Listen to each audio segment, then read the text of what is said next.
მოგესალმებით, ეს არის პოდკასტის წყობილ სიტყვა. მე ვარ მისი წამყვანი ბესიკ მაშოვა. ჩვენ მაუწყებლობთ ქალაქი ფოთიდან. ეს კი არის ჩემი YouTube არხი, აუცილებლად გამოგვიწერეთ და დაგკომენტარეთ.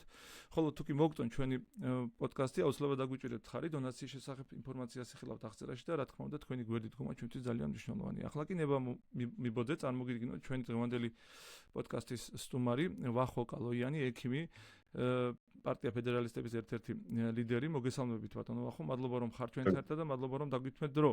დიდი მადლობა ინტერესისთვის და საშუალებისთვის, რომ ვისაუბროთ თქვენ პოდკასტში.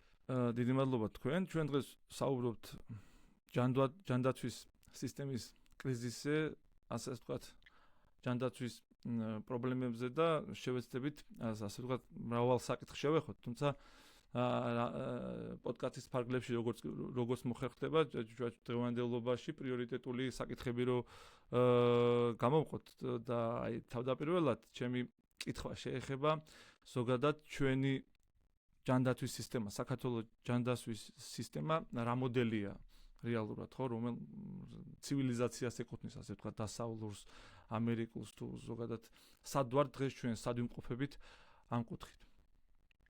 ან საით მივდივართ ზოგადად. ჯანდაცვის მოდელი, რომელიც საქართველოში მუშაობს, თქვათ, შეიძლება ითქვა შერეულია, ის ხასიათდება ორი პრინციპული მახასიათებლით.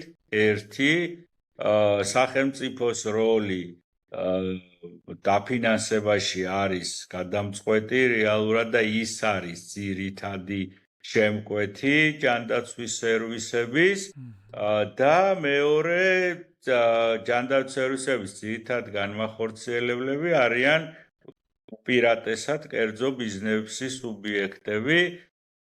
შემდეგი მახასიათებელი ამ სისტემის არის, რომ ეს სეგმენტირებულია, ძალიან ესე ვთქვათ, დაწვრილმანებულია, სამედიცინო დაწესებულებები მცირეა, კოორდინაცია მათ შორის არ არსებობს, პირველადი ჯანდაცვა სუსტია.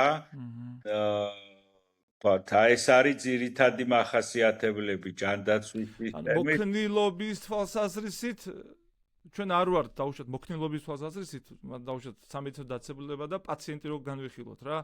ამ კონტექსტში ჩვენ არ ვართ ისე მოქნილი სისტემა არ გვაქვს, როგორც ეს საჭიროა და როგორ სისტემებსაც ალბათ ქართული ხალხი ეტყვის, ხო, მე თავიდანვე რო გამოვკვეთო ჩემი სათქმელი, ასე ვთქვათ, გულისტკივილი, ძირითადად ჩვენი ხალხი როცა რამე ჭირდებათ მათ, კი მართალია ბაზისურ დონეზე ცენტრისკენ მიისწრაფიან, თუმცა საბოლოო ჯამში ჩვენი საბოლოო ესე იგი იმედი არის ან თურქეთი, ან საფრანგეთი, ან ევროპის რომელიმე ქვეყანა, თუმცა ძირითადად ჩვენი ესეთი ხაზი არის იქ.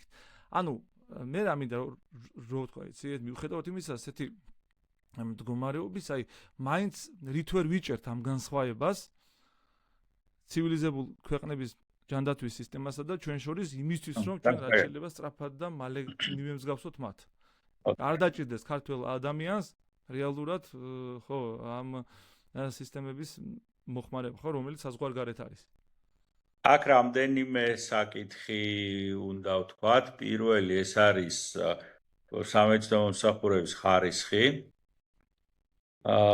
რომელიც ეფუძნება საკმაოდ პრობლემურ ჯანდაცვის განათლების სისტემას, თუმცა თავი და თავი ამ ყველაფრის არის მართვის არამოქნილი და პაციენტზე არაორიენტირებული სტილი. ანუ პირველი, საქართველო არის სამწუხაროდ ჯერ ისევ ღარიბი ქვეყანა და რო შევადაროთ, ვთქვათ, დასავლეთის ქვეყნების მიერ ჯანდაცვაზე დახარჯული თანხა და საქართველოს მიერ ჯანდაცვაზე დახარჯული თანხა, ეს არის ძალიან დიდი ჯერადობით მეტია, თუ იქ 8-9-10,000 დოლარის ფარგლებშია ერთ ადამიანზე ჯანდაცვაზე დახარჯული თანხა, საქართველოში ეს 3-4,000-ის ფარგლებშია, ისიც ბოლო პერიოდში. შესაბამისად, ეს სხვაობა, რა თქმა უნდა, ეს განსხვავება, რა თქმა უნდა, ხარისხზე მის გავლენას ახდენს, ეს ერთი, თუმცა მხოლოდ დაფინანსების სისტემაში არ არის საქმე. საქმე არის ასევე იმაში, რომ ჩვენი ჯანდაცვის სისტემა არ არის ორიენტირებული პაციენტზე. რა იგულისხმება ამაში.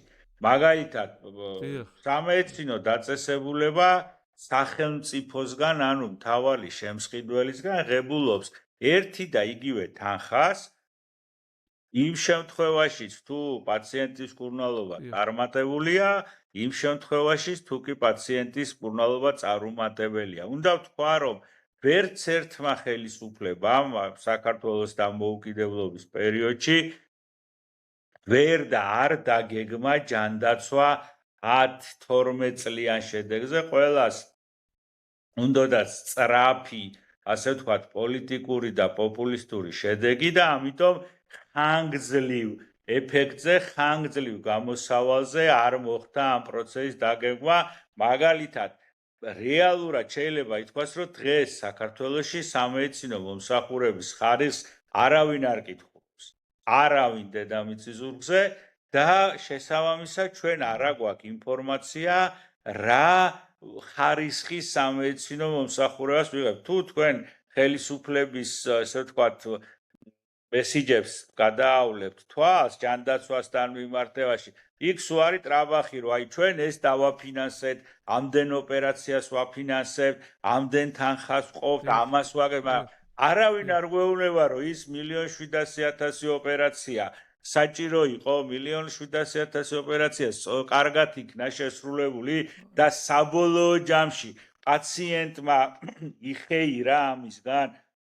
ჩვენი ჯანდაცვის ინდიკატორები უკეთესი გახდა, რამე სიკვდილობის მაჩვენებელი შემცირდა ქვეყანაში ან გულსიზაფხთა დაავადებებიდან, ან ონკოლოგიიდან, ჯანმრთელობის რაიმე მარკერები გაუმჯობესდა საზოგადოებას თუ უბრალოდ ავიღეთ ეს უზარმაზარი ჩემი და თქვენი გადახდილი გადასახადი და ჩავყარეთ რაღაცა ქვაბში, რომ მივიღოთ თქვათ პოლიტიკური დივიდენდები. კი ბატონო, ფინანსური ხელმისაწვდომის გაუმჯობესება მნიშვნელოვანი საკითხია, თუმცა თუ ჩვენ ამით არ მივიღებთ იმ პირდაპირ შედეგს, რაც ჭირდება ჩვენი მოქალაქეების უკეთეს ჯანდაცვა და საზოგადოების უკეთეს ჯანმრთელობა, რა თქმა უნდა, ეს არის უჭად გადაყრილი თანხა.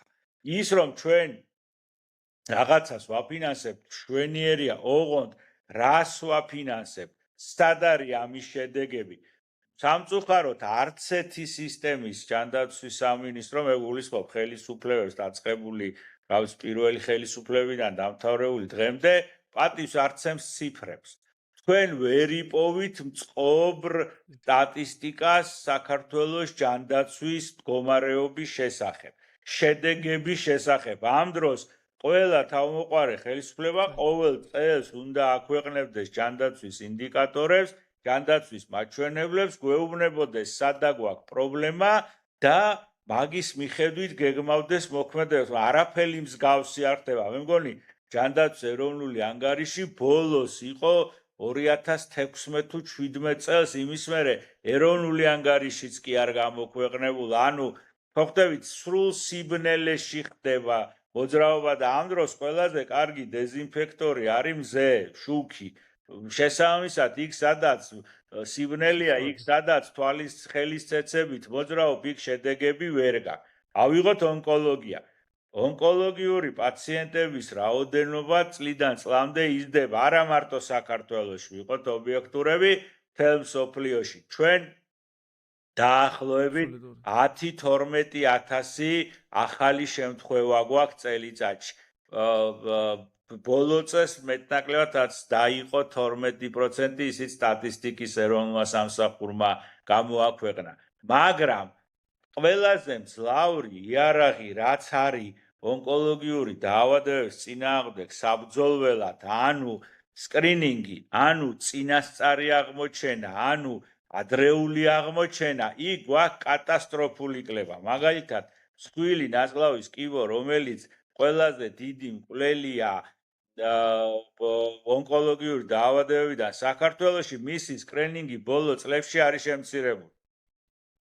და სახელმწიფო არანაირ მოძრაობას, არანაირ შრომას არ დებს იმაში, რომ ეს სიმსივნე დროულად იქნეს აღმოჩენილი და ადამიანმა 3 წლის ნაცვლად იცხოვროს 20 და 30 წელი და მისი მკურნალობა მას თვითონ ოჯახს არ დაუჯდეს ყველაფრის გაყიდვა და კატასტროფულ გაღარიბება. შესაბამისად, აი ეს არის ძალიან კარგი მაგალითი. ჩვენ თუ არ ვაკეთებთ პრევენციას, თუ ჩვენ არ ვაკეთებთ სკრინინგს, ონკოლოგიურ დაავადებებთან ბრძოლა არის ხიმერა, ტყუილი რეალურად და ყველაზე რთულ და მძიმე პერიოდში რეალურად უკვე ვიწყებთ პაციენტის მკურნალობას, სადაც სამწუხაროდ შედეგები კარგი არ არის. ხო, მაშინ როდესაც სახელმწიფო წყობრი პოლიტიკის, წყობრი კომპანიის, ხელმისაწვდომობის, დაფინანსების ორგანიზების პირობებში ჩვენ შევძლებდით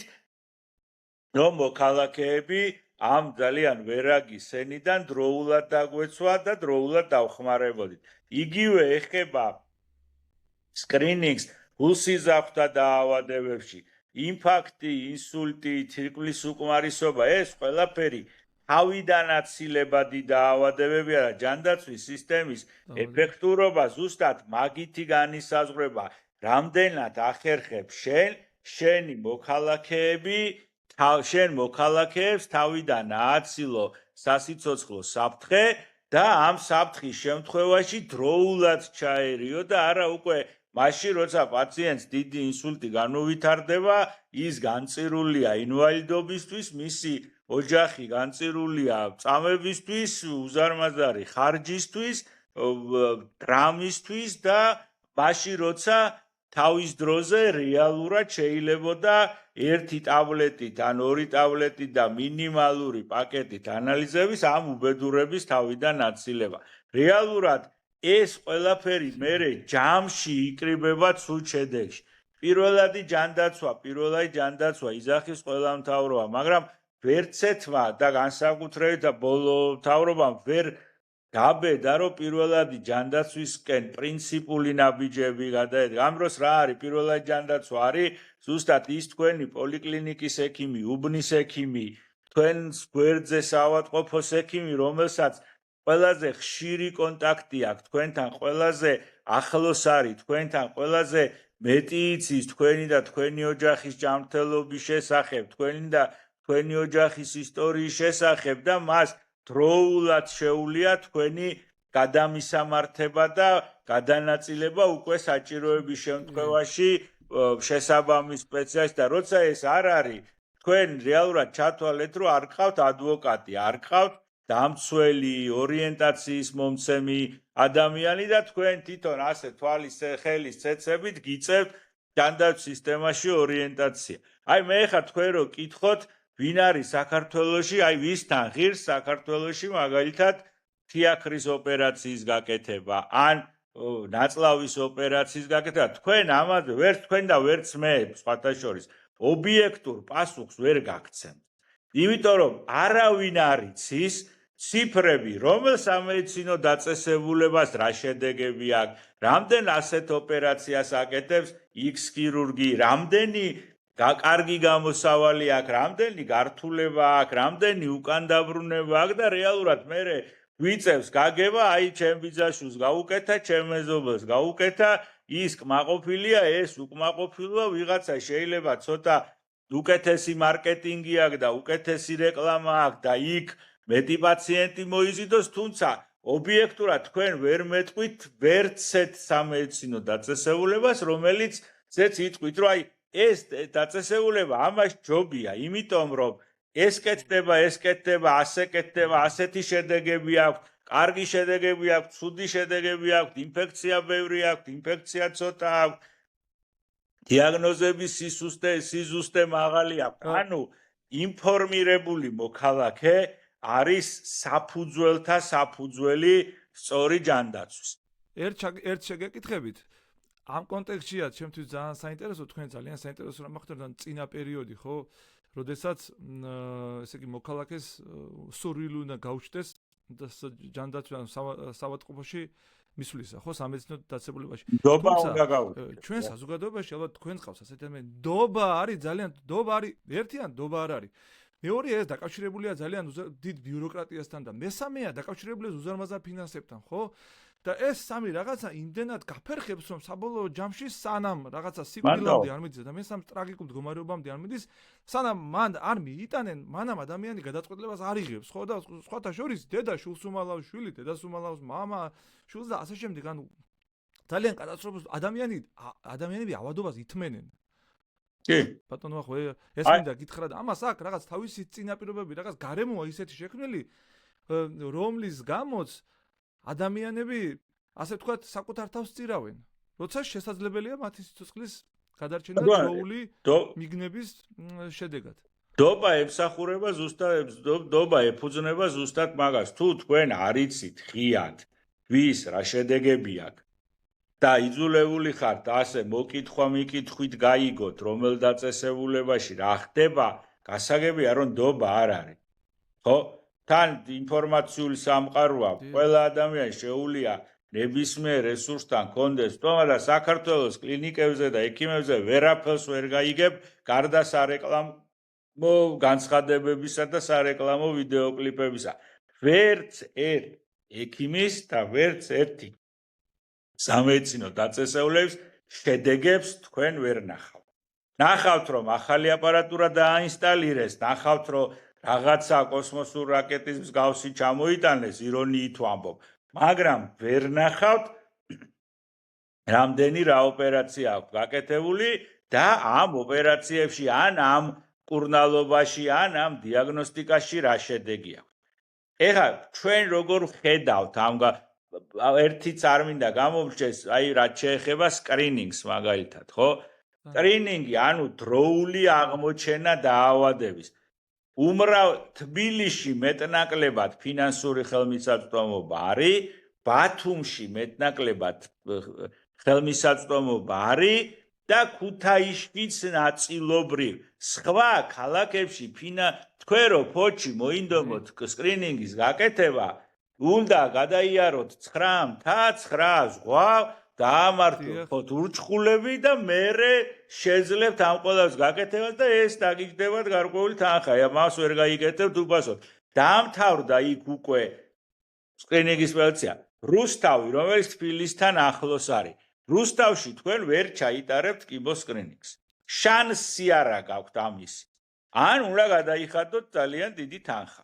რაც თავისთავად უკვე დროული აღმოჩენის საშუალებას კლავს და წირავს ჩვენს მოქალაქეებს, რომ უკვე გართულებულ მძიმე შემთხვევაში იძულებული გახდეს და მხოლოდ მაშინ მიმართოს სამედიცინო დაწესებულება. შესაბამისად, ეს სისტემა მისი როგორც დაფინანსების, ისე მართვის, ისე ხარისხის და უსაფრთხოების უზრუნველყოფის თვალსაჩინო არის ძალიან არაეფექტური.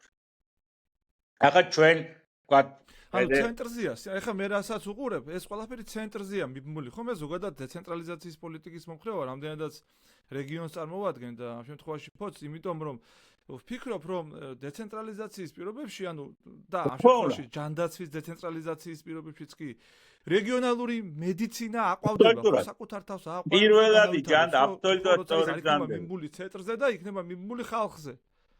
აბსოლუტურად სწორი ბრძანდებით. პირველადი ჯანდაცვის მთელი ხიბლი ეს არის თქვენ კი არ გიწევთ ქუთაისში და თბილისში და სტამბულში სირბილი. თქვენ ყავთ გვერდზე, თქვენს უბანში, თქვენს ქალაქში, მესამე ქუჩაზე თქვენი სახლიდან ადამიანი, ექიმი, რომელმაც თქვენი ჯანმრთელობის შესახებ ყველაფერი იცის, ყველა ინფორმაცია შეკრებილი აქვს და მას ყველაზე სწრაფად და სრულყოფილად შეუძლია რეაგირება თქვენი ჯანმრთელობის ცვლილებებზე. რეალურად პირველადი ჯანდაცვა არის საფუძველთა საფუძველი რეალურად მათ შორის და ეს ზუსტად აი რეგიონალიზაციის და დეცენტრალიზაციის თვალსაჩინო მნიშვნელოვან როლს აკეთებს.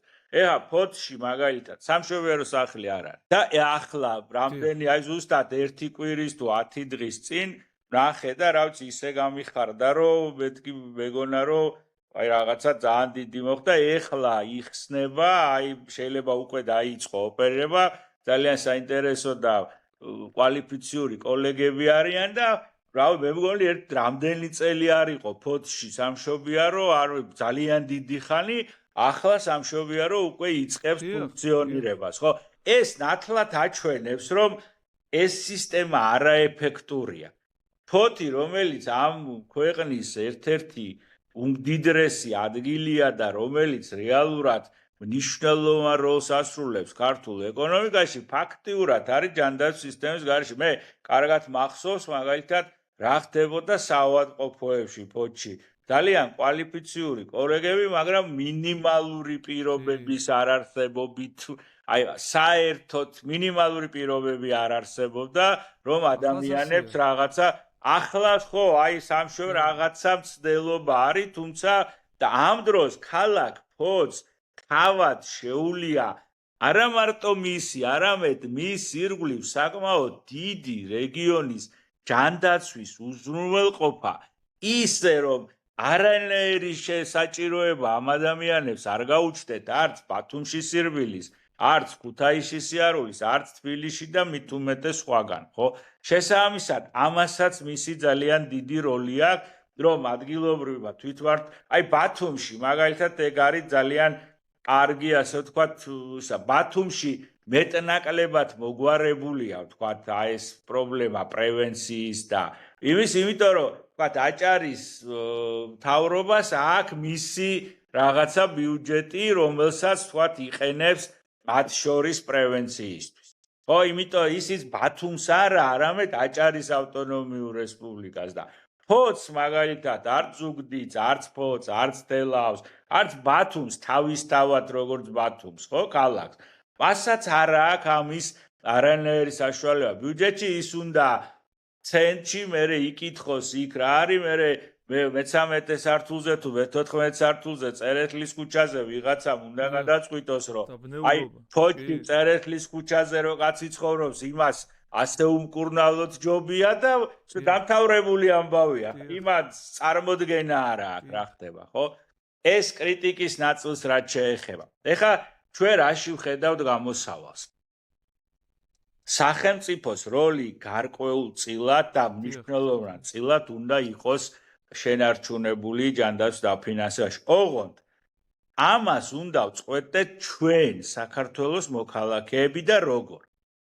ერთი მხრივ ჩვენ უნდა ვქონდეს ღია ჯანდაცვის სისტემა უნდა გაიხსნას ინფორმაციულად შედეგებით, ყოველწლიური შედეგებით, ანგარიშებით, უნდა იყოს ღია ყველასთვის.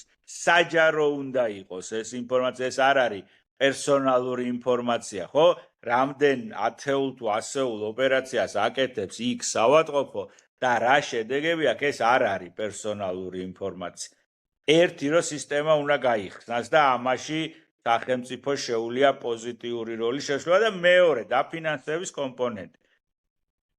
დღეს სახელმწიფო თითოეულ მოქალაქეზე ხარჯავს გარკვეულ X ლარს. ოღონდ ეს თანხა როგორ დახარჯოს, ამას წყვეტს ისევ იგივე ბიუროკრატი წერეთლის ქუჩაზე მე-14 თუ მე-12 სართულზე. სახელმწიფომ თითოეულ მოქალაქეს უნდა მიცეს ფული, კონკრეტული თანხა, ეს ვაუჩერით იქნება თუ საგარანტიოდ, რითაც თქვენ და მე შევძლებთ ნებისმიერ სადაზღვევო კომპანიაში, სადაც ჩვენ გვინდა და რომელიც ჩვენ უკეთეს პირობებს შეგვთავაზებს, ვიყიდოთ ძალიან კარგი სადაზღვევო პაკეტი.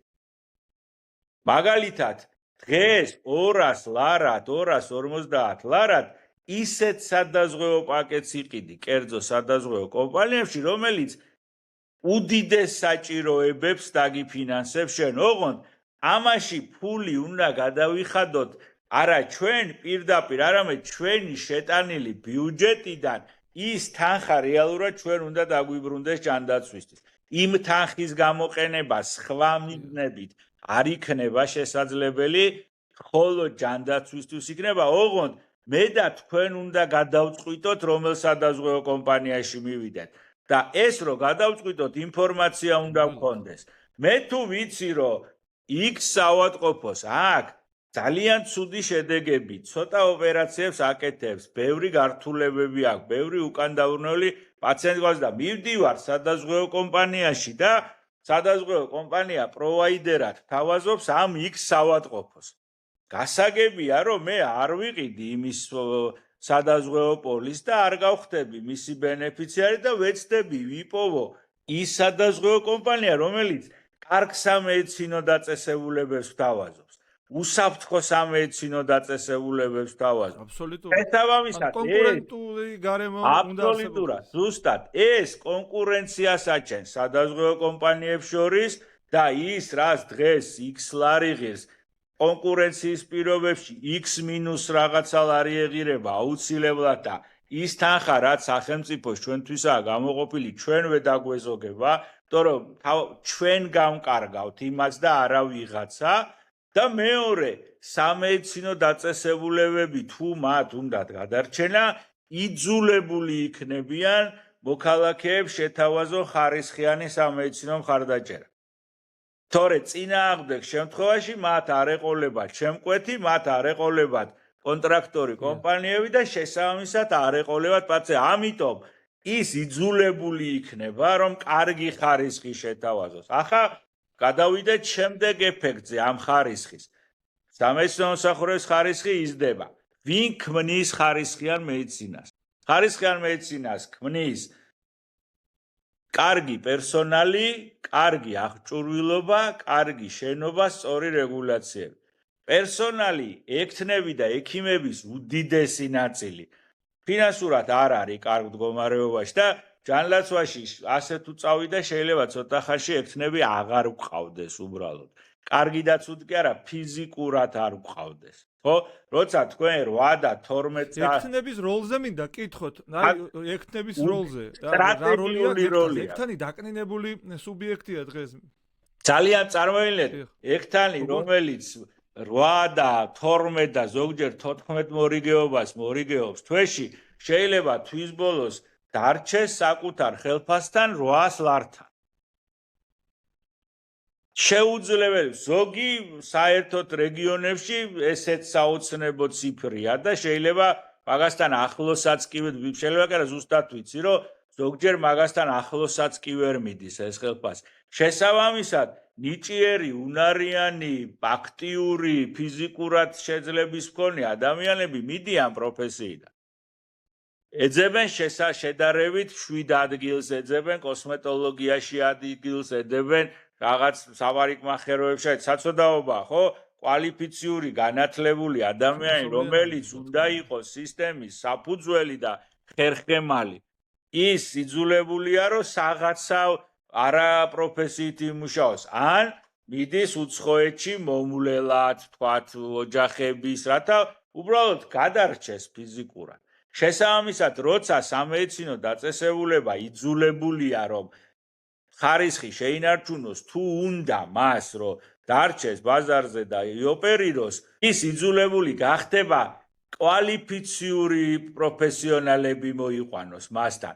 შესაბამისად, კვალიფიციური პროფესიონალს შესაბამისი ანაზღაურება ექნება. ანუ კონკურენცია ერთის მხრივ, გახსნა საჯაროდ სისტემის მეორეს მხრივ, ინფორმაციის მიწოდება მოქალაქეებისთვის მესამე მხრივ, ეს იწვევს ერთი მხრივ ფინანსური ხელმისაწვდომობის გაზრდას ადამიანისთვის, მოქალაქისთვის, უკეთესი ჯანდაცვის ხარისხის მიწოდებას მისთვის, უსაფრთხო ჯანდაცვის მიწოდებას და რეალურად რაც თქვენ ბრძანეთ იმ, ასე ვთქვათ, სხვაობის შემცირებას დასავლურ წარმატებულ, ვთქვათ, სამედიცინო დაწესებულებებს და საქართველოს შორის. მაგალითად, როცა სადაზღვეო კომპანიამ უნდა გააკონტროლოს ხარჯი, ის არ მოგცემს საშუალებას, რომ შენ გინდა არ გინდა უპრაკონო ჩვენ რო ვიძახით რომ 1,700,000 ჩარევა გაკეთა საქართველოში,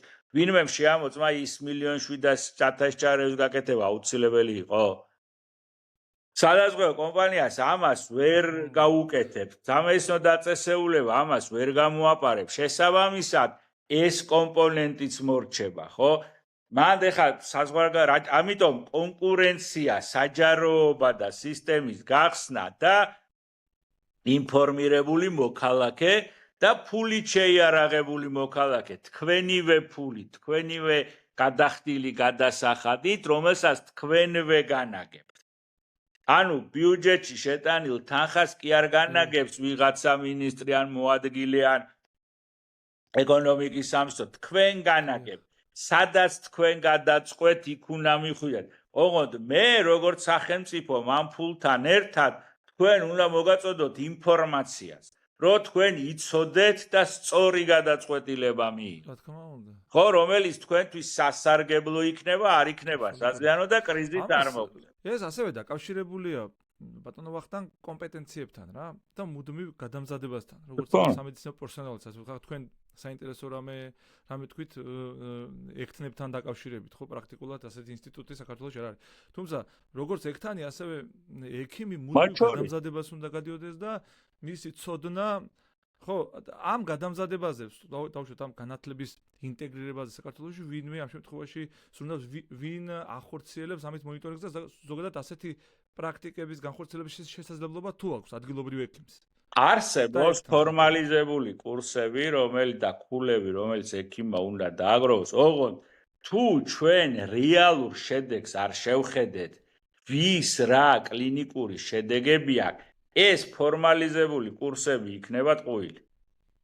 და იქნება კურსი კურსისთვის და ქულა ქულისთვის. თუ ჩვენ საბოლოო პროდუქტს, საბოლოო შედეგს არ შევხედეთ, დამთავრებული ამბავი აქვს, არანაირი კურსები არანაირი ეფექტს არ მოიტანს. მაგალითად, რამდენიმე წელი მქონდა ბედნიერება მემუშავა გერმანიის ერთ-ერთ წამყვან კერძო კლინიკაში, რომელიც წელიწადში 2 ჯერ თავად მიფინანსებდა ჩემი პროფესიული კვალიფიკაციის ამაღლების კურსებს. ზოგჯერ სხვა ქალაქში, სხვა კლინიკაში, გერმანიის მეორე ბოლოში, იმიტომ რომ მან იცოდა, რომ თუ მე ჩემი კვალიფიკაცია არ ავიმაღლე და ჩემი კვალიფიკაცია არ იქნება შესაბამისი, მას უბრალოდ როგორც ბიზნესი ისე გაუჭირდება, მას შედეგები გაუფუჭდება, პაციენტები არ ეყოლება და ამას აღარ ჭირდება პოლიციური მეთვალყურეობა. რეალურად შენ როცა გაქვს საჯარო ინფორმაცია, როცა შენ გაქვს შედეგი, მაშინ შენ იღებ გადაწყვეტილებას, მაგრამ მეორე მხრივ, ეს ვთქვათ, ძალიან ვარდისფერი ფერში დახატვა რო არ გამოგვივიდეს. მეორე მხრივ, ეს ზრდის მოქალაქის პასუხისმგებლობას საკუთარ ჯანმრთელობას. ანუ გადაწყვეტილება, შენი გადაწყვეტილება თავისუფლებაც არის, შენი უფლებაც არის, მაგრამ შენი პასუხისმგებლობაც არის. შესაბამისად, ეს მოქალაქის როგორც პასუხისმგებლიანი სუბიექტის როლსაც ძალიან აძლიერებს. მისი თავისუფლების ხარისხს აძლიერებს. ის ინფორმაციას მეტად მოიძიებს, მეტად იქნება დაინტერესებული საკუთარი ჯანმრთელობით, ნაკლებად მოусმენს სხვადასხვა ჯულის აფერისტებს და ჯარა ექიმებს, რეალურად იძულებული იქნება, რომ ცოდნით შეიარაღდეს. კატასტროფა ხდება სოციალურ ქსელში. 1000 ჯურის შარლატანი უბრალოდ სახიფათო რჩევებს იძლევა. სისულელებად უბრალოდ სახიფათოა და მერე ჩვენ მათგან დაზიანებულ ადამიანებს, რომლებაც მათ დაუჯერეს და თავიდანებეს რაღაცის კურნალობას ან შეცვალეს რაღაცეები, მერე ვხედავთ უკვე ჰოსპიტლებში ძალიან რთულ მდგომარეობაში. შესაბამისად, მოქალაქეს პასუხისმგებლობაც ემატება მეორე მხრივ. შენს მაგიერ ძიძა კი არ წყვეტს, რაქნა შენვე წყვეტ. შენი უფლებაა, შენ ფულ შენ კარგავ, შენ ითხოვ პროდუქტს რაც გინდა, ოღონდ შესაბამისად შეცდომაზე პასუხისმგებელი შენ უნდა იყო. ამიტომ ეს მეორე მხრივ მოქალაქის როლსაც მნიშვნელოვნად აძლიერებს და მოქალაქის როლსაც ზრდის. ამიტომ ეს რისკები, რომ თქვათ მოქალაქემ შეიძლება დაუშვას, შეიძლება ადამიანებად, მაგ რისკების გადაზღვევაა ზუსტად ინფორმაცია და ხარისხის უზრუნველყოფის მექანიზმები, რომელიც სახელმწიფომ უნდა ამუშავოს. აი თქვენ საინტერესო თემას შეეხეთ, ბატონო ვახტანგ, აი ეს მე ამას ჯანდაცვის, ასე ვთქვათ, შავ ბაზარს დავარქვევით, გაუარესებული ჯანდაცვის სისტემის ფონზე იზრდება მოთხოვნა ექიმბაშებზე, შარლატანებზე რა და ეს სხვათა შორის ჩემს ირგვლივ პერიფერიებში განსაკუთრებით ჩანს. ამ კუთხით ძალიან პოპულარულები ხდებიან ასეთი ტიპის სუბიექტები მე ვერ დავარქვი ვერც რაღაც ექიმს ან რაღაც კომპეტენციას ვერ დავარქვი მათ ქმედებას, თუმცა ამ პირობებში, ამ გამოუვა მდგომარეობაში ჯერ ხელმისაწვდომობა ასტუნებს ადამიანს და მერე მისი კომუნიკაციის უნარი. თქვენ წარმოიდგინეთ, ექიმბაში ესე იგი ექიმბაშზე მოთხოვნა აჭარბებს სამედიცინო დაწესებულებებზე მოთხოვნას. კი, სამწუხარო და ეს არ არის მარტივისა, ეს რეალურად მოით ასე თქვა, ჩეთქმულების თეორიები, რაღაც იგიების ლავარაკი, რაღაცა პარა სამეცნიერო თეორიები, ეს მარტო ქართული სენი არ არის, ხო?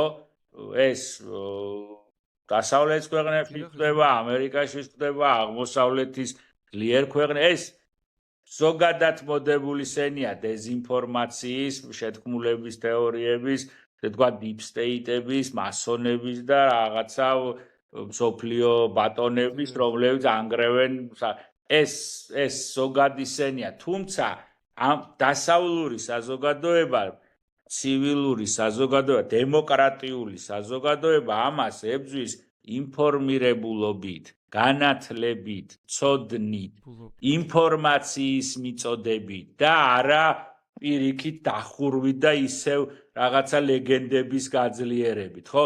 მე მაგალითად მიუხედავად იმისა, რომ ეს საზიანოა, დიდად მომხრე არა ვარ აგრძალვის, იმიტომ რომ დღევანდელ ციფრულ საუკუნეში ამ პლატფორმას აუგრძალავ, მეორე პლატფორმას გახსნის.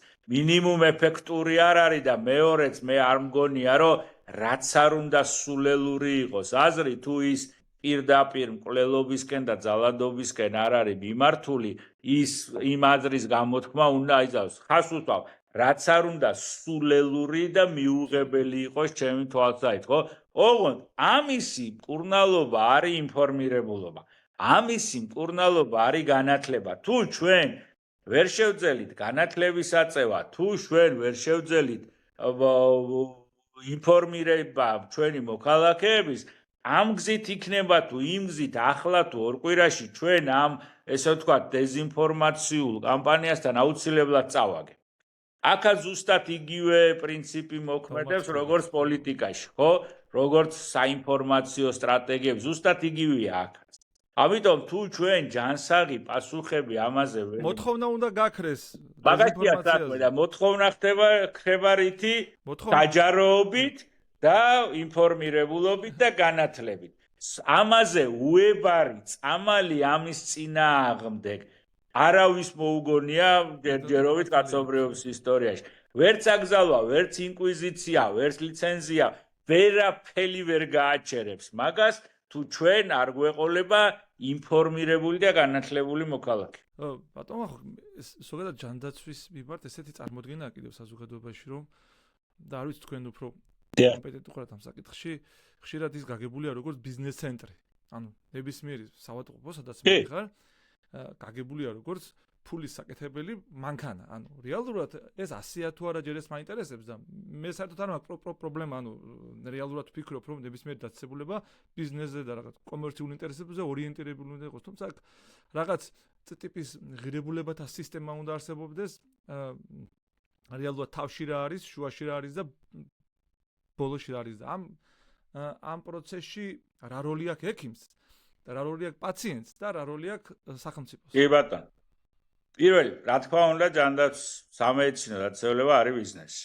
დღევანდელი მოცემულობითაც და ბევრ ქვეყანაში და თუ ის ბიზნეს პროცესებს არ დაეფუძნა და არ იმართა მაგის მიხედვით, ის მიუხედავად საკუთრების ფორმისა, ის წარმატებული ვერ იქნება. გინდა სახელმწიფო დაწესებულება იყოს და გინდა კერძო ჩვენ თუ საქართველოს შევადარებთ სახელმწიფო და კერძო სამედიცინო დაწესებულებას თვალნათლივ გამოჩნდება, რომ სახელმწიფო დაწესებულები უბედურ დღეში არიან ინფრასტრუქტურის თვალსაზრისით, უბედურ დღეში სხვა სიტყვა არ ქვია, აი ერთი სამედიცინო ცენტრია, ეხლა რომელმაც რაღაცა ფორმა შეიძინა, თორე კატასტროფულ დღეში არიან, მაგალითად რესპუბლიკური საავადმყოფო, რომელიც ძიმეთ არის, მიუხედავად რომ კვალიფიციური ხალხი მუშაობს იქა და 10 წლეულებია ეს გრძელდება და მეორე მხრივ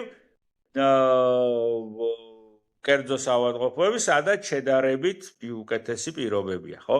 ახლა რაც შეეხება ექიმის როლს, არსებობს სამედიცინო ეთიკა და არსებობს სამედიცინო მორალი. და მე შორს ვარ იმასისგან, რომ ჩვენი კოლეგების ძალიან დიდი უმრავლესობა მხოლოდ კომერციულ გადაწყვეტილებას იღებს პაციენტთან მიმართებაში. ჩვენთვის პირველ რიგში, რა თქმა უნდა, მნიშვნელოვანია პაციენტის ჯანმრთელობა, ოღონდ მისი განხორციელების საშუალება უნდა მოგვეცეს. ეხლა რაც შეეხება საავადმყოფოს როლს, გასაგებია, რომ საავადმყოფოს მიზანია, რომ რაც შეიძლება მაქსიმალური შემოსავალი მიიღოს და შრომობს ამისთვის. აქ შემოდის უკვე სახელმწიფოს როლი. კი ბატონო, საავადმყოფომ ეს უნდა მიიღოს, მისი უფლებაა და სხვანაირად მე ღრმად ვარ დარწმუნებული, რომ ჯანდაცვის სისტემა ვერ გაიზრდება და ვერ იფუნქციონირებს უკეთ და უკეთ, თუ ეს სისტემა დავკეტეთ, ანუ კერძო სისტემა, მაგრამ სახელმწიფოს როლი არის ზუსტად მან. შენ უნდა უზრუნველყო ხარისხი.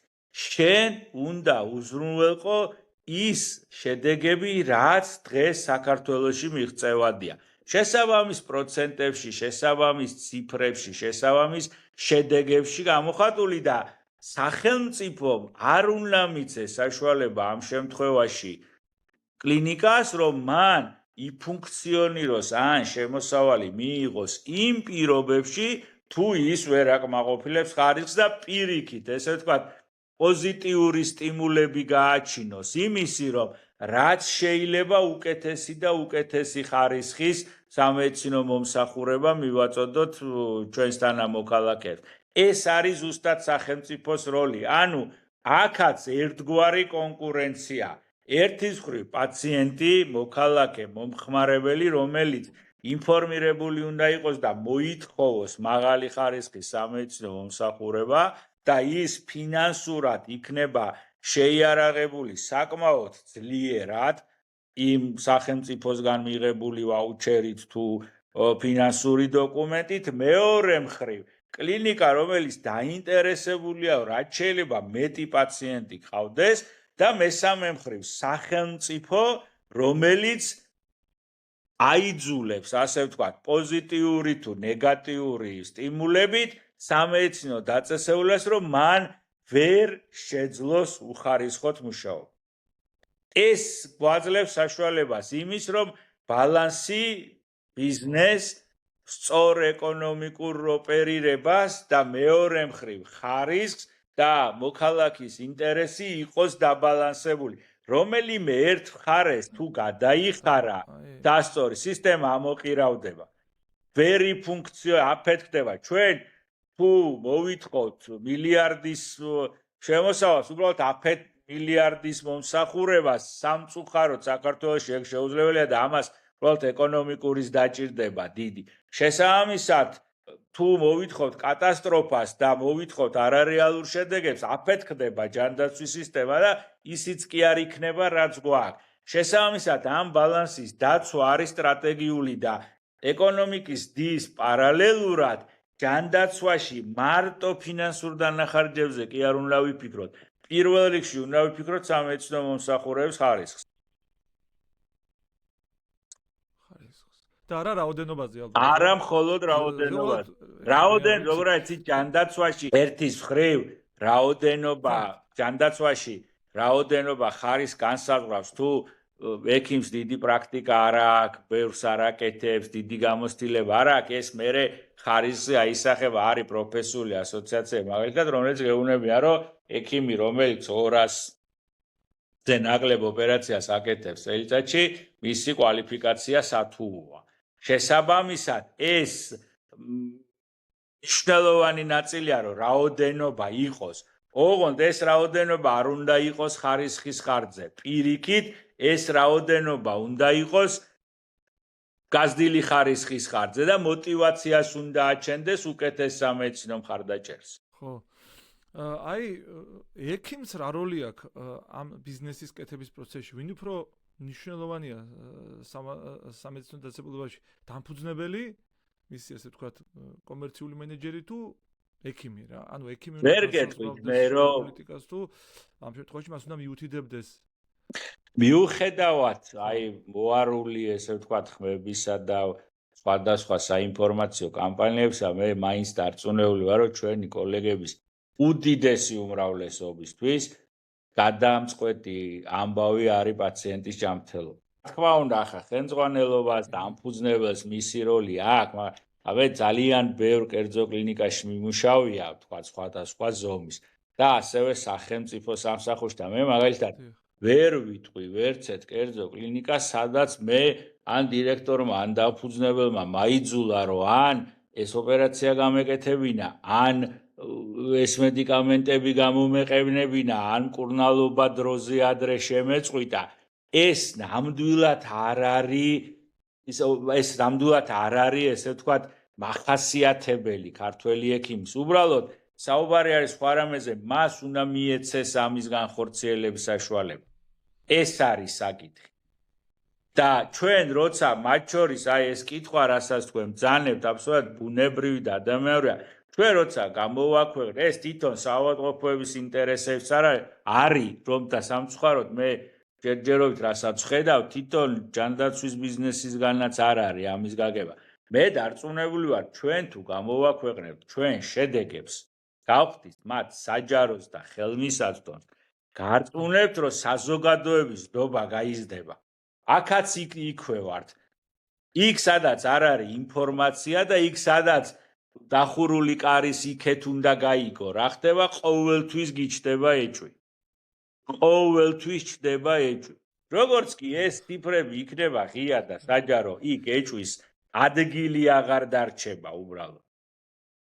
მე როცა ვიცი, რომ ფოთის ამ საავადმყოფომ ამდენი ოპერაცია გააკეთა ასეთი შედეგებით და ეს ციფრები საჯაროა, მე აღარ მაქვს ეჭვის საფუძველი და ზუსტად ვიცი, რაში შემილია ვენდო და რაში ჯობია რომ არ ვენდო. სანამ ეს ინფორმაცია არის დახურული, იქ ნდობა სისტემის მიმართ არ გაიზრდება, გამორიცხულია და ეს პირველ რიგში პაციენტს აზიანებს და მერე უნდა გითხრათ, რომ იმ სისტემასაც ძალიან აზიანებს რა. როცა შენ მუდმივი უნდობლობა გაქვს, მუდმივი ანტიპიარი გაქვს, მუდმივი შავი კამპანიები გაქვს, გასაგებია რომ სისტემა ზიანდები. ამიტომ მე მგონია რომ საჯაროობა ინფორმაციის მაკითხვებზეც გასცემს პასუხს. ონკოლოგიაში მაგალითად ძალიან ბევრი მიდის თურქეთში, ხო? თურქეთში კი არსებობს ძალიან მაღალი კლასის კლინიკები, სადაც ღირს გადამოწმება, ეგ ჩვეულებრივი ამბავია, მეორე აზრის მოსმენა მედიცინაში, ოღონდ თუ არ იცი, შეიძლება უბედურებაში მოხვდე. მე მინახია უამრავი გაუბედურებული პაციენტი თურქული საავადმყოფოებიდან, რომლებიც იმაზე ვარეს მდგომარეობაში სახკარ გაყიდულები, გაუბედურებულები დაბრუნებულან საქართველოში. შარლატანები იქაც არაკლია ჯანდაცვის სისტემას. ამიტომ მანდაც სახელმწიფოს როლი მნიშვნელოვანია, რომ მაგის შესაძლებლად მე როგორც საქართველოში მოვითხოვ ინფორმაციას და ისე არ წავალ საავადმყოფოში, ასევე უნდა მოვითხოვო თურქეთში და უნდა ვიცოდე რა მოვითხოვო. ხოლმე იქ არსებობს ექსტრა კლასის კლინიკები, მსოფლიო დონის კლინიკები, სადაც ნამდვილად ზოგჯერ აზრი აქვს რთული დიაგნოზების განსაკუთრებით გადამოწმებას და მკურნალობის მეორე აზრის მოსმენას, მაგრამ არსებობს კატასტროფული შემთხვევები. ამიტომ როგორც საქართველოში ის ფარგლებს გარდა, ჩვენ უნდა ვიცოდეთ, სად მივდივართ. ჩვენ უნდა გვქონდეს ამაზე ობიექტური თვლადი საჯარო ინფორმაცია. თქვენ თუ ნახავთ დიდ დასავლურ დაწესებულებას, მაგალითად შარიტეს, ბერლინის საუნივერსიტეტო კლინიკას, ვენის საუნივერსიტეტო კლინიკას, მეიოს კლინიკას, აი მსოფლიოში რა სახელებიც გუხს, ხო? და რაც რეალურად ქმნის ჯანდაცვას, ხო? იქ არაბეთში უდიდეს კლინიკებს, სამხრეთ კორეაში და შემდეგ. ყველა დაწესებულებას მის გვერდზე პირველ რიგში აქვს გამოქვეყნებული წინა წლის აუდიტის შედეგები. ამდენი თანამშრომელი, ასეთი განაწილებით, ამდენი ჩარევა, ამდენი შედეგები, ასეთი შედეგები, ასეთი გამოსავალი, ეს წარმატება, ეს წარუმატებლობა. მაქიდან დგება ნდობა. თქვენ ვერ ნახავთ თავმოყარე სამედიცინო დაწესებულებას დასავლეთში ან აზიაში, სადაც რომელსაც არ კონდეს გამოქვეყნებული მისი შედეგები. ინფორმაციას საჯაროობას ეფუძნება ნდობა. ბატონო ვახტანგ, აი კონსულტაციების თემა, ასეთი ყბადაღებული თემა საქართველოში ფასიანი უფასო, ზოგადად რა ხდება ამ ვითარებაში? რას აკეთებს ექიმი, რას იღებს პაციენტი და ზოგადად ეს საბოლოო ჯამში მორალურია თუ არა იმაზე საუბარი, რომ ესეთი კონსულტაცია ფასიანი უნდა იყოს თუ არა? აი როგორც აღნიშნეთ ჩვენ მედიცინამ თუ ბიზნესის წესებით არის ფუნქციონირა, ის უბრალოდ ვერ იფუნქციონირებს. უფასო თავისთავად არ არსებობს არაფერი. ამაში ყოველთვის ვიღაცა იხდის თანხას. ან სახელმწიფო, ან პაციენტი, ან დაზღვევი. ჩვენ მგონია რომ ოპტიმალურია, როცა სახელმწიფოს ფულით თქვენ რომელიც თქვენ გადაიხადეთ, გიბრუნდებათ ფულის სახით, თქვენ ყიდულობთ შესაბამის სადაზღვევო პოლისს და შემდეგ ყველა ფინანსურ საკითხს თქვენ და სამედიცინო დაწესებულებას შორის აგვარებს სადაზღვევო კომპანია და რეალურად თქვენ ხარჯი კონსულტაციის იქნება, კვლევის იქნება, პროფილაქტიკის იქნება, სკრინინგის იქნება თუ ერთმა დაიპაროს დიდი ჩარევის არ რთული მკურნალობის, ხო? შესაბამისად თქვენ უკვე ეს ფინანსური წნეხი თქვენზე აღარ არის. ეს არის მანდ გამსაზღვრელი, რომ თქვენ სადაზღვევო პოლიტიკასთან არის დაკავშირებული. თქვენ არ შეგეშალოთ ხელი ექიმთან, არ დააგვიანოთ მისვლა, იმიტომ რომ ფული არ არის. და არ გჭირდებოდეთ ფულის დაგროვება. ეს არის გამართული სისტემა. რომ მე მოქალაქე არ მრჩებოდეს სამედიცინო მხარდაჭერის გარეშე, იმიტომ რომ მას ჭირდება MRI რო გადაიღოს, კატე რო გადაიღოს, მორფოლოგია რო გაიგეთოს, უნდა შეაგროვოს ფული, ისესხოს, გაყიდოს, ნათესავებს მიადგეს, მეგობრებს მიადგეს და ამასობაში ოქროს დრო იკარგება. ეს არ უნდა იყოს. ეს არ უნდა იყოს და მოქალაქეს გზა სამედიცინო დაწესებულებასთან უნდა იყოს მოკლე, რომ ის დამთავრდეს პროფილაქტიკის, პრევენციის და ადრეული სკრინინგის ეტაპზე და არ დაწირდეს უკვე დიდი ჩარევები. ეს არის მთელი ამოცანა სისტემის და სისტემის გამართულობაზე ზუსტად მეტყველებს ეგ. თუ მე სიმპტომის გამოჩენიდან საავადმყოფოში მისვლამდე 3 კვირა მჭირდება. საავადმყოფო იქნება თუ პირველადი ჯანდაცვის რგოლი, თუ პოლიკლინიკა, თუ ამბულატორია. 3 კვირა მჭირდება, იმიტომ რომ ფული არ მაქვს.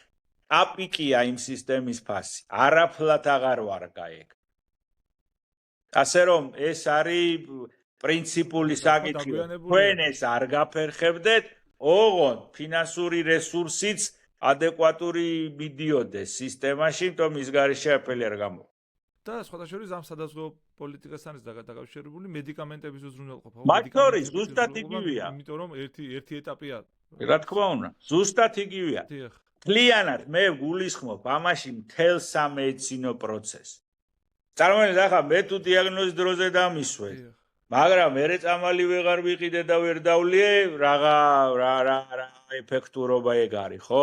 მე თუ დიაგნოზი ვერ დამისვეს და მკურნალობა ვერ დავიწყე, ესეც არ არის. ანუ პრობლემიდან დასრულებამდე ციკლი უნდა იყოს თქვენთვის ფინანსური დატვირთვის გარეშე.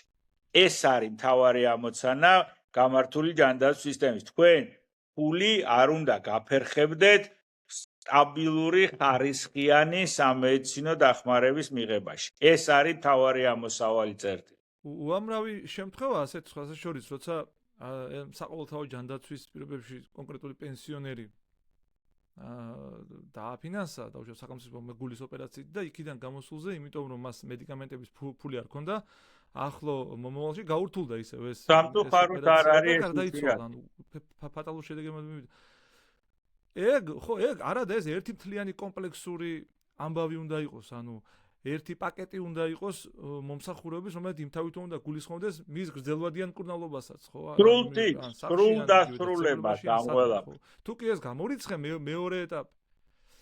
და ასეთ ვითარებაში ესეთი ფატალური შედეგები დგება და არაერთი, უბრალოდ ეს მე გადაფარულია ხოლმე. კი, სამწუხაროდ, რა მნიშვნელობა აქვს მე რომელ ეტაპზე გავიჭედები? პროფილაქტიკის, დიაგნოზის, ოპერაციის, მკურნალობის თუ მე სახში მეთვალყურეობის. რა მნიშვნელობა აქვს ჩემთვის, როგორც პაციენტისთვის, ხო? რა მომკლავს და რა წამაქცევს და რა დამაინვალიდებს, ასე ვთქვათ, პრინციპულად მნიშვნელოვანი ჩემთვის არ არის, ხო? ჩემს მნიშვნელოვანია, რომ პრობლემის პრევენცია მოვახდინო, თუ ეს ვერ მოხდა, დროულად აღმოვაჩინო, დროულად რო აღმოვაჩენ, დარწმუნებული ვიყო, რომ სწორი დიაგნოზი დამისვეს, სწორი მკურნალობა დამიგეგმეს და მე რაც თავარია შევძლო ამ ყველაფრის გაკეთება. მე თუ ყველაფერი სწორად გამიკეთეს, სწორი დიაგნოზი, სწორი დამიგეგმეს და მერე ვეღარ მივხედე, ჩემ თავს რა მნიშვნელობა აქვს, ხო? ანუ რომ ეს მთელი ციკლი უნდა იყოს დასრულებული და ნებისმიერ გოლის ამოვარდნა იქნება კატასტროფა. მან და სამწუხაროდ გვაქვს ხოლმე არ თუ იშვიათად თავისი პრობლემა. ბატონო, ხო კიდევ ერთი პრობლემა. რეალურად რასაც მე ვაკვირდები, ჩემს სიკვდილივ ძალიან ბევრია ყოველ შემთხვევაში ასეთი ემიგრაციის პრობლემა თვითონ მედიკოსებში. როგორც ესე იგი ექიმები და მისი დამხმარები, ანუ მასიურად გაედინებიან საქართველოს იმისთვის, რომ რეალიზაციის სივრცე იპოვონ უცხოეთში რა. ეგ ძალიან უზარმაზარი პრობლემა გვინდა, ჩემს სიკვდილივ რამდენიმე კომპეტენტური ადამიანია გასული ამ ქვეყნიდან, იმიტომ რომ აქ ვერ ნახა რეალიზაციის სივრცე, ის სივრცე, რაზეც თქვენ რის შესახებაც თქვენ უკვე ისაუბრეთ აქ გამოსავლის სახით და რეალურად ეს შეუქცევადი პროცესია არ არის თვე რო არ მოვისმინო მე პირადად ან ჩემი პირადი შეგრძნებას გიზიარებთ ახლა რომ ამა თუ იმ ექიმმა გნებავთ ფოჩი, გნებავთ ქუთაისიდან, გნებავთ ბათუმიდან და დატოვა საქართველო და წავიდა უცხოეთში. სამწუხაროდ ძალიან ბევრი. და რაც ყველაზე მძიმეა, ბევრია ახალგაზრდები. და მძიმე არის რა, რომ ეს ახალგაზრდები განათლების მისაღებად კი არ მიდიან იქ და მერე იმ იმედით, რომ საკუთარ სამშობლოში დაბრუნდებიან და აქ ექნებათ ღირსეული შრომის პირობები, ისინი თავიდანვე ემზადებიან, რომ წავიდნენ ემიგრაციაში. იქ დაასრულონ განათლება, იქ მიიღო კვალიფიკაცია და იქვე გააგრძელონ მუშაობა. რეალურად შემიძლია ითქვათ, ჩემი 30 წლიანი სამედიცინო კარიერის მანძილზე მე ვიცი 4 ადამიანი ჩემი ჩათვლით, 5 რომელიც საკმაოდ წარმატებული იყო, თქვა დასავლეთში და დაბრუნდა საქართველოში და ისიც ობიექტური საფუძველი ამ დაბრუნებას არ ქონდა ოდნავ არეს პირობებში, բայց დაბრუნდა ყველა, უბრალოდ პრინციპის საკითხი იყო, რაც ძალიან რთულია, რომ ადამიანს, რომელმაც უზარმაზარი რესურსი დახარჯა, შრომა დახარჯა, მოთხოვო, რომ გინდა თუ არა, ეხლა შენ აწყობილი ცხოვრება იქ დაყარე და გამოიქეცი აქეთ და პრობლემებში და შარში იყავი და გამოწვევებში გასაგებია, რომ ამას ყველას ვერ მოთხოვ. ეს ძალიან დიდი გამოწვევა, როგორც ექიმებში, ისე ექთნებში. უმაღლესი კვალიფიკაციის ექთნები მიდიან საზღვარგარეთ. უმაღლესი კვალიფიკაციის, რომლებიც მიდიან არა იმიტომ, რომ ვთქვათ, რაღაცა პერიოდით კვალიფიკაცია აიმაღლონ და მიდიან უბრალოდ იმიტომ, რომ წაიყვანონ მერე შვილები, ქმარი და იქ მიცენ მათ ვთქვათ, შედარებით უკეთეს ცხოვრების შანსი. აქ ორი საკითხია, ერთი ზოგად პოლიტიკური და ეკონომიკური ქვეყანაში არ არის დობის ვითარება, არ არის განვითარების ვითარება და არავინ არ არის დარწმუნებული, რომ ხვალ ყველაფერი იქნება ოდნავ უკეთ, ან თუნდაც ისე როგორც დღეს, ხო? და ის პოლიტიკა რაც ტარდება, არ უზრუნველყოფს მოქალაქეების ქვეყანაში დარჩენას, ერთი და მეორე კონკრეტულად ჯანდაცვის სისტემის პრობლემები, რომელიც შენ არ გაძლევს საშუალებას დიდი შრომით, მედიცინაში პატარა შრომით და მცირე შრომით არაფერი არ მიიღწევა. დიდი შრომით შედარებით ღირსეული პირობები კონდეს ცხოვრების. შესაბამისად, ეს ორი ფაქტორი ძალიან დიდი გამოწვევის წინაშე გვაყენებს. არა მარტო მედიცინაში, სხვა დარგებშიც ახალგაზრდების დიდი ნაწილი ორიენტირებულია ქვეყნიდან წასვლაზე და თუ მათ აქ დარჩენის мотиваცია არ ექნათ, მარტო ლოზუნგებით ჩვენ ვერ შევძლებთ, რომ ისინი აქ შევინარჩუნოთ. გარემო ჭირდება აუცილებლად რა თქმა უნდა. რეალურად რისთვისაც მიდის ახალგაზრდა ექიმი ან ახალგაზრდა ექთანი ან კვალიფიციური ექთანი უცხოეთში ეს არის ტოტალური განსხვავება ანაზღაურებაში. ანუ მარტივი მათ შორის განსხვავება ანაზღაურებაში და ტოტალური განსხვავება იმ გარემოში. იმ გარემოში რა გარემოშიც მას უწევს საქმიანობა. აქ მისი გარემო სტრესულია, დამამცირებელია, ასე ვთქვათ. რა გარემოს შეცვლის გამოისოფითაც მას აქ განზრახული წავიდეს უცხოეთში. რა ეს არის ეს ვფიქრობ ძალიან განდაცვის სისტემა, სახელმწიფო, კერძო კლინიკები უნდა ხელს უწყობდნენ ახალგაზრდებს, რომ განათლება მიიღონ საზღვარგარეთ. მარტივი საკითხია, ჩვენ მცირე ქვეყანა ვართ, თქვათ 3 მილიონი ნახევრიანი, ხო, ნუ 4.200.000 მაქსიმუმ და არის გარკვეული დაავადებები, გარკვეული ჩარევები, რომელიც აქ ბევრი არ არის. და შესაბამისად, გამოცდილება უნდა გავაგროვოთ სხვაგან. ეს გადასარევი პროცესია. და პირიქით, ეს უნდა იყოს სტიმულირებული, რომ ჩვენი კოლეგები, ახალგაზრდები თუ დასრულები წავიდნენ, რაც შეიძლება ხშირად, ოღონდ არა ესე ვთქვათ ფეიქ სამეცნიერო ტურებში, არამედ რეალური კვალიფიკაციის ასამაღლებლად, სოდნის მისაღებად. მე ამაში სახელმწიფოს მასტიმულირებელ როლსაც დავინახავდი სიამოვნებით. ოღონდ მათ არ ქონდეთ მოტივაცია პირველ რიგში, რომ დარჩნენ იქ და თქვათ ქონდეთ სურვილი და მოტივაცია, რომ დაბრუნდნენ ქვეყანაში და ისწოდნა. თორე სოდნისთვის ეს უნდა იყოს რაც შეიძლება გახსნილი, რაც შეიძლება ღია და მე მგონია, რომ ყველაზე დიდი სიქველე სახელმწიფოს მხრიდან არის ზუსტად ეგ, რომ განათლებაში, თაობის განათლებაში ჩაიდოს ყველაზე დიდი რესურსი. ყველაზე, ჩემი აზრით, ერთ-ერთი ყველაზე დიდი ქართველი ნიკო ნიკოლაძე რეალურად ბაგისკენ იყო მიმართული, ხო? ილია ჭავჭავაძე ოცნებობდა განათლებაზე. ყველაზე დიდი მეცენატები ამ ქვეყნის სარაჯიშვილი მათი მიერ ფინანსურად ხარდაჭერილმა სამეცნიერო ინტელიგენციამ შეინარჩუნა ქართული კულტურა მე-20 საუკუნეში. მედიცინა, ენათმეცნიერება, ფილოსოფია, საინჟინრო მეცნიერებები, ვინ არის ეს ხალხი, ვინც მე-20 საუკუნის დასაწყისში განათლება მიიღო გერმანიის, საფრანგეთის, შვეიცარიის, შვეიცარიის უმაღლეს დაწესებულებებში. ქართული პედიატრია, ქართული თერაპია, ქართული ქირურგიული სკოლა, ეს სულ ის ხალხია, ვინც სარაჯიშვილის გაშვებულია თავის დროზე სასწავლებლად. ოღონდ მე ის დაბრუნდა ქვეყანაში და აქ გააკეთა ეგ საქმე.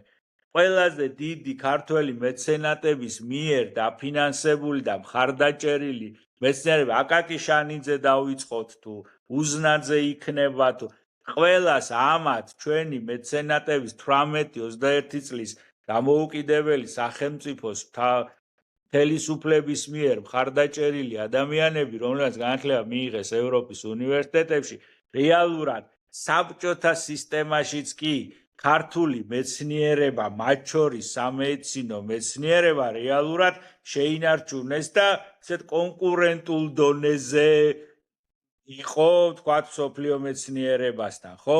ოღონდ გავითვალისწინოთ, ეს იყო ხალხი, რომელშიც ქართულმა მთავრობამ, ქართულმა მეცენატებმა ჩადეს რესურსი და მათ მისცეს განათლება. ამიტომ ჯანდაცვაშიც ყველაფერი უნდა ვქნათ, რომ რაც შეიძლება ბევრი რეზიდენტი, ბევრი ახალგაზრდა ექიმი წავიდეს დიდ სამედიცინო ცენტრებში, დახელოვნდეს, მიიღოს შესაბამისი გამოცდილება, ოღონდ აქ უნდა ქონდეთ მოტივაცია დაბრუნების.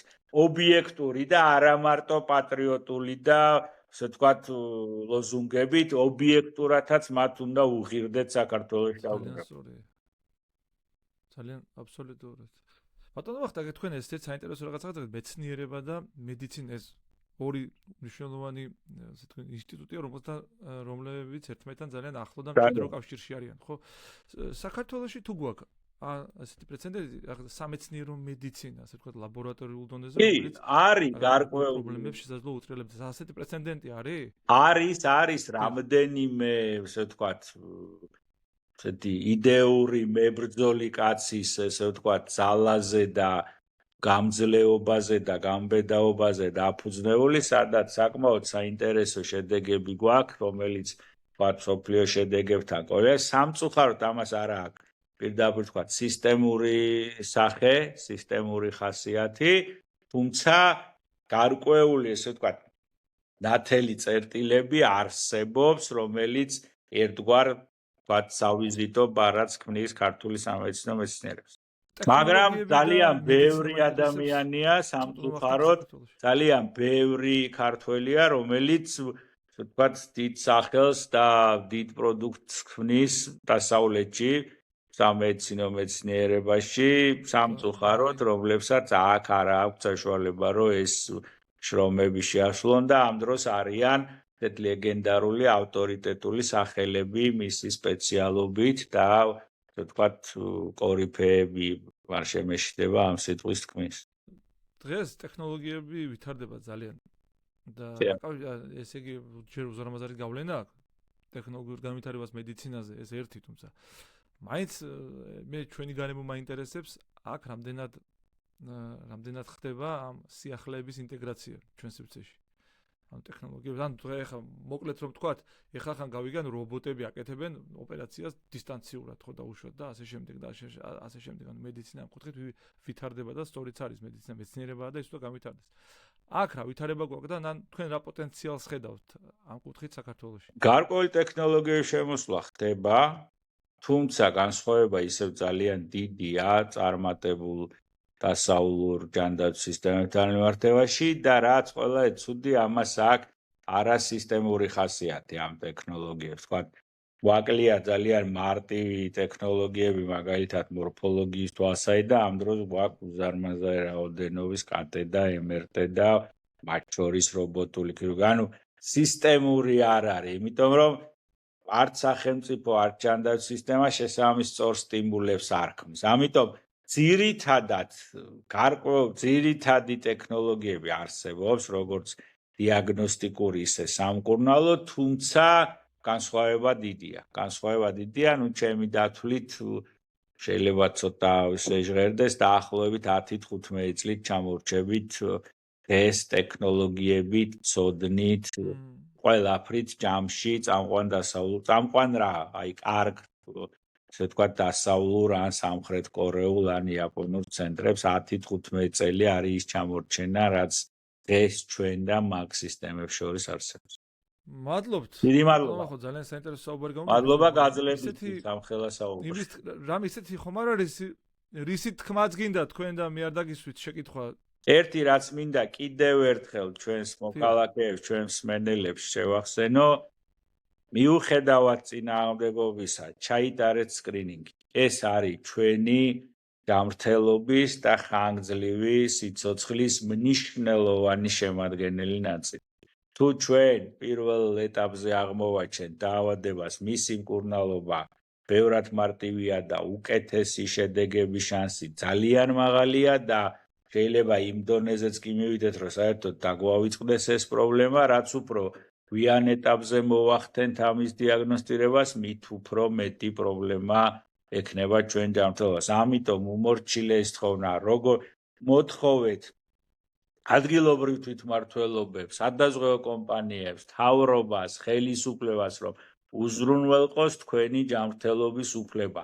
უგზრუნველყონ სკრინინგის ხელმისაწვდომით, რათა თქვენ პროულად შეძლოთ საკუთარი ჯანმრთელობის პრობლემების აღმოჩენა. ეს არის სასიცოცხლოდ მნიშვნელოვანი. ამიტომ ძალიან გთხოვ ყველამ, ვისაც გვაქვს საშუალება ტექნიკურად მივიდეთ, ვისაც არა გვაქვს, მოვითხოვოთ კატეგორიულად და ბევრჯერ გვინახავს ჩვენ, რომ საზოგადოების მოთხოვნას იძულებული არიან, რომ ხელისუფლებამ გაუწიოს ანგარიში და მივახციოთ უკეთეს ჯანდაცვის გარემოს. კი ბატონო, მადლობა დიდი. მომდევნო დღე ვფიქრობ, რომ საინტერესო იყო, დაგემშვიდობებით თქვენ და დამემშვიდობები ჩვენს მაყურებელს დროებით.